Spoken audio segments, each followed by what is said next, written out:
Over the years, a number of handgun rounds have been developed. Right? People are hung up on knockdown power, and I want to put this so-called knockdown power myth to a rest. Regardless of all the hype that you've read or heard about or been led to believe for whatever reason, here's the truth about knockdown power. The FBI's handgun wounding factors and effectiveness report states the impact of a bullet upon the body is no more than the recoil of the weapon. The ratio of bullet mass to target mass is too extreme. A bullet simply cannot knock a man down. If it had the energy to do so, then equal energy would be applied against the shooter and he too would be knocked down. This is simple physics and has been known for hundreds of years. The amount of energy deposited in the body by a bullet is approximately equivalent to being hit with a baseball. So, if it is equivalent to being hit with a baseball, how many baseball players do you see knocked down to the ground when hit with a baseball? Quite honestly, caliber is way overrated. All right, more people die from .22s, being shot with .22s every year than any other handgun caliber. And in most cases, people don't die on the spot. All right, now, the bullet bounces around, does some damage to multiple organs, blood vessels, etc., and it takes some time for them to die. Now, when selecting a handgun for self-defense purposes for out on the street, okay, you should shoot the gun one-handed before buying the gun. See our video clip on how to buy a handgun.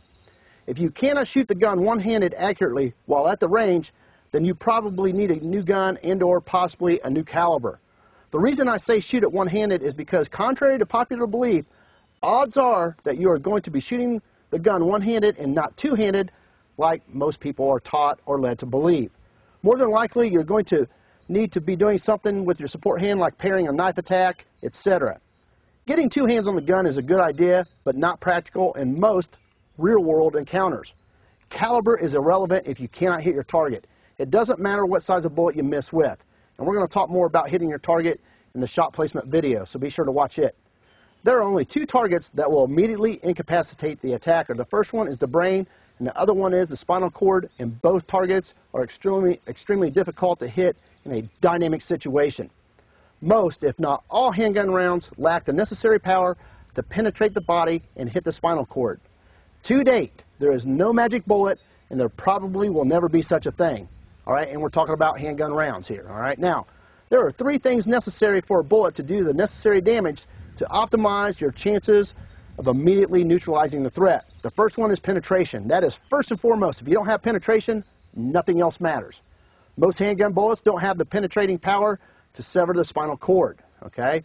Secondly is temporary wound cavity, and third is permanent wound cavity. Now, theoretically, the larger the bullet, the larger the temporary and permanent wound cavity.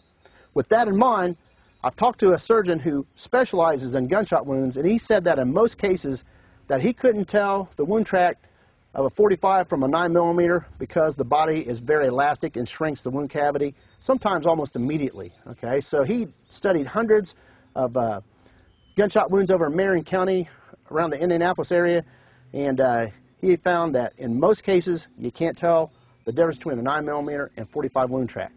So having said all that, in most cases, caliber is really irrelevant. All right, now, you can buy into the caliber hype if you want, but truth is, it's all personal preference.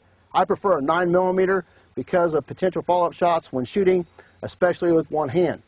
The more rounds you can get on the target, the greater the odds are that you may immediately reduce the threat or the threats.